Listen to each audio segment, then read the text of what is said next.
Kanadaga o'qishga kelish uchun qancha mablag' ketadi va sarflangan summalarni qancha vaqtcha chiqarib olsa bo'ladi? Keling shu haqida gaplashamiz. Kanada student vizasi uchun taxminiy xarajatlar ro'yxati demak quyidagilar. Har bir nomzod holati har xil bo'lgani uchun ro'yxatdan o'zingizga tegishli bo'lgan xarajatlarni hisoblab olsangiz bo'ladi.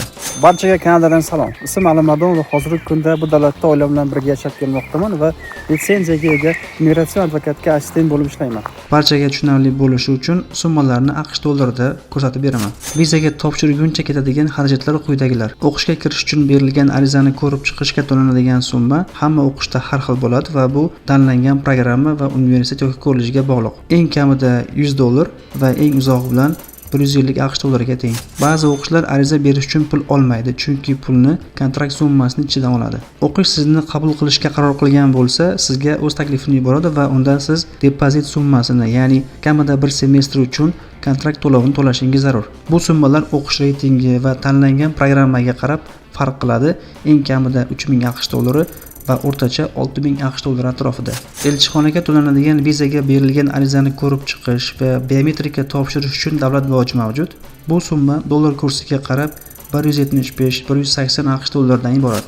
Vizaga hujjatlarni tarjima qildirish va yig'ish uchun sarflanadigan summa o'rtacha $100 atrofida va bu hammaning holati vaziyatidan kelib chiqib farq qilishi mumkin. Vizaga topshirishda amaliy yordam beruvchi konsalting firmalar to'lovini ham bundan chiqarmaslik kerak. Bu summalar odatda firmaning ish sifati va natijalariga qarab farq qiladi.